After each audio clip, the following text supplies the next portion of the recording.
ഹോമറിൻ്റെ Ulysses എന്ന മഹാകാവ്യം European സംസ്കാരത്തെ അടിമുടി ബാധിച്ച ഒരു കവിതയാണ്. അതിനകത്തുള്ള വിശദാംശങ്ങളെല്ലാം യൂറോപ്യൻ സംസ്കാരത്തെ ഏറ്റവും കൂടുതൽ സ്വാധീനിച്ചിട്ടുള്ളതാണ്.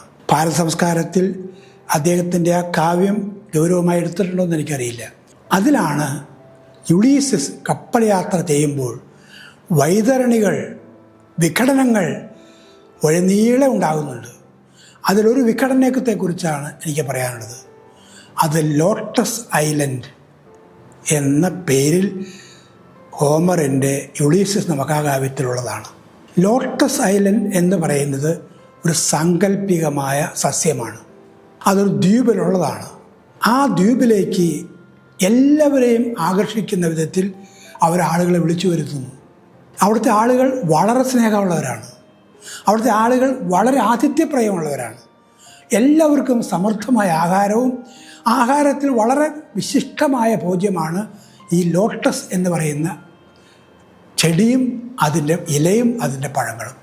നിങ്ങൾ വിചാരിക്കുന്ന പോലെ അത് താമരയാവണമെന്നില്ല. താമര എന്ന് ലോട്ടസിനുണ്ടെന്ന് പദമുണ്ടെന്ന്. പക്ഷേ ഇതൊരു സാങ്കല്പിക ചെടിയാണ്. അതാണ് ആ ദ്വീപിൻ്റെ വിശേഷമായ ഭോജ്യം. അവിടെ ആളുകൾ ഇത് പോയി കഴിച്ചാൽ, യാത്രികർ ഇത് പോയി കഴിക്കും.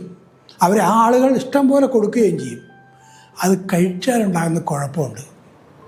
ആ കഴിച്ചാൽ ഉറക്കമുണ്ടാകും, ഭയങ്കരമായ ഉറക്കം. ഒന്നും ഓർമ്മയ്ക്കില്ല, ഓർമ്മയില്ല. എവിടെ നിന്ന് വന്നുവെന്നോ എങ്ങോട്ട് പോകുന്നുവെന്നോ ഓർമ്മയില്ല. വളരെ സന്തോഷമായിരിക്കാനുള്ളത്. ബഹുസന്തോഷവും സുഖമായ ഉറക്കവുമാണ്. ഉറക്കവും സന്തോഷവും ചിരിയുമല്ലാതെ ഒന്നുമില്ല. ഇത് മനസ്സിലാക്കുന്ന യുളീസിസാണ് ആ ദ്വീപിനെ മറികടക്കുന്നത്. അദ്ദേഹത്തിൻ്റെ പരിചാരകരും തുഴക്കാരും ആ ദ്വീപിൽ പോകുന്നു. അവർക്ക് അവിടുത്തെ ആളുകൾ സുഭിക്ഷമായി ഇത് പരീക്ഷിക്കാൻ കൊടുക്കുന്നു. എല്ലാവരും ഉറങ്ങുന്നു. ഒറ്റയാൾക്കും കപ്പൽ യാത്രയെക്കുറിച്ച് ഓർമ്മ പോലുമില്ല. അവസാനം അവരെല്ലാവരെയും ബലം പ്രയോഗിച്ച് കെട്ടിവലിച്ച് വീണ്ടും ഈ കപ്പലിലേക്ക് യുളീസിസ് കൊണ്ടുവരികയാണ്. അങ്ങനെയാണ് ആ കപ്പൽ യാത്ര അദ്ദേഹം തുടരുന്നത്. എന്താണ് ഇതർത്ഥമാക്കുന്നത് എന്ന് നമ്മൾ ചിന്തിക്കണം. കടമറ്റത്ത് കത്തനാരെക്കുറിച്ചുള്ള നാടകം ഞാൻ കണ്ടിട്ടുണ്ട്. അതിൽ മന്ത്രവാദവുമായി കത്തനാര് വ്യാപരിക്കുമ്പോൾ സ്റ്റേയിൽ കത്തനാര് മാത്രം പ്രത്യക്ഷപ്പെടുമ്പോൾ വിചിരമായ വനരാരണ്യത്തിലെന്ന പോലെ കത്തനാര് പാട്ട് കേൾക്കുന്നുണ്ട്. പോന്നതെവിടെ, പോയതെവിടെ, പിതാവൊരുക്കിയ പാത എവിടെ? പോന്നതെവിടെ, പോയതെവിടെ, പിതാവൊരുക്കിയ പാത എവിടെ? ഇത് മറക്കാം. ജീവിതത്തിൽ എവിടേക്ക് പോകുന്നു, എങ്ങോട്ടാണ് ഞാൻ പോകേണ്ടത്, എൻ്റെ ജീവിതത്തിൽ ലക്ഷ്യമെന്ത്? ഇത് മറക്കാൻ സഹായിക്കുന്ന മദ്യമുണ്ട്, ലഹരിയുണ്ട്, ലഹരി പദാർത്ഥങ്ങളുണ്ട്. ഇതിനെ സൂചിപ്പിച്ചുകൊണ്ടാണ് കവി മനോഹരമായ ലോട്ടസ് ഐലൻഡ് വിഭാവനം ചെയ്യുന്നത്, സങ്കല്പിക്കുന്നത്. അത് ഒരു സങ്കല്പം മാത്രമല്ല. ലഹരിയുടെയും മയക്കുമരുന്നിൻ്റെയും മദ്യത്തിൻ്റെയും പ്രശ്നം എന്താണെന്ന് ചോദിച്ചാൽ അത് മയക്കുന്നു. നമുക്ക് ബോധമില്ലാതെ ആകുന്നു, നമുക്ക് ഓർമ്മയില്ലാതെ ആകുന്നു, അപ്പനെ അറിയാതാകുന്നു, അമ്മയെ അറിയാവുന്ന, സഹോദരങ്ങളെ അറിയാതെ എങ്ങോട്ടാ പോകേണ്ടത്, എവിടെ നിന്നാ പോകുന്നത് എല്ലാം മറക്കുന്നു. ഈ മറവി വല്ലാത്ത പ്രശ്നമാണ്. മറവി ഉണ്ടാക്കുക, ബോധം കെടുക, ബോധം മയക്കുക. മയക്കമരുന്നുകളും മദ്യങ്ങളും മനുഷ്യനെ തളർത്തുന്നു, തകർക്കുന്നു.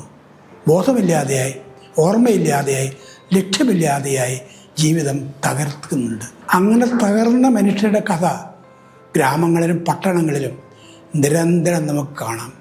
ചില കുടുംബങ്ങളിൽ കുടുംബം നശിക്കുന്നത് മദ്യത്തിൻ്റെ പേരിലാകാം, മയക്കുമരുന്നിൻ്റെ പേരിലാകാം. അവരൊക്കെ ലോട്ടസ് ഐലൻഡിനെ ഓർക്കുന്നത് നല്ലതാണ്. എങ്ങനെ യുളീസിസ് തൻ്റെ കപ്പൽ തുഴയുന്നവരെ ബലമായി പിടിച്ചു കൊണ്ടുപോയി യാത്ര തുടർന്നു എന്നുള്ള മനോഹരമായ കവിത നമ്മോട് പറയുന്നത് ഓർമ്മയോട് ജീവിക്കുക, മറക്കാതിരിക്കുക. നമ്മൾ പോകുന്നതെവിടെ, പോയതെവിടെ, പിതാവൊരുക്കിയ പാത എവിടെ? ഒരു ലക്ഷ്യം ജീവിതത്തിലുണ്ടാകും. ലക്ഷ്യം മറക്കുന്നവർ ഒരിടത്ത് എത്തിച്ചേരില്ല. നമുക്കൊക്കെ ജീവിതത്തിൽ ലക്ഷ്യമുണ്ടാകട്ടെ. ആ ലക്ഷ്യത്തിലേക്ക് അനിവാര്യമായ അച്ചടക്കം എന്ന പദം പഞ്ചേന്ദ്രിയങ്ങളെ അടക്കുന്നതാണ്, അതിനെയൊക്കെ നിയന്ത്രിക്കുന്നതാണ്. ഒരു മനുഷ്യൻ ജീവിതം തൻ്റെ ഇന്ദ്രിയങ്ങളെ, നമ്മുടെ ജൈവവാസനകളെ നിരന്തരം നിഗ്രഹിക്കുന്നതും നിയന്ത്രിക്കുന്നതും എല്ലാമാണ്. നമുക്കൊക്കെ വിജയം ഉണ്ടാകുന്നത് എങ്ങനെയാണെന്ന് എല്ലാവർക്കും അറിയാം. നമ്മുടെ കാമങ്ങളെ കടഞ്ഞാണ് നമ്മൾ സ്നേഹം ഉണ്ടാക്കേണ്ടത്. കാമം മനുഷ്യരെല്ലാവർക്കും ഉണ്ട്. ഈ കാമം നിയന്ത്രിച്ചില്ലെങ്കിൽ നമ്മളെ നശിപ്പിക്കും. കാമം കടഞ്ഞ് സ്നേഹമാക്കി ജീവിക്കാൻ നമുക്കെല്ലാവർക്കും കഴിയുമാറാകട്ടെ.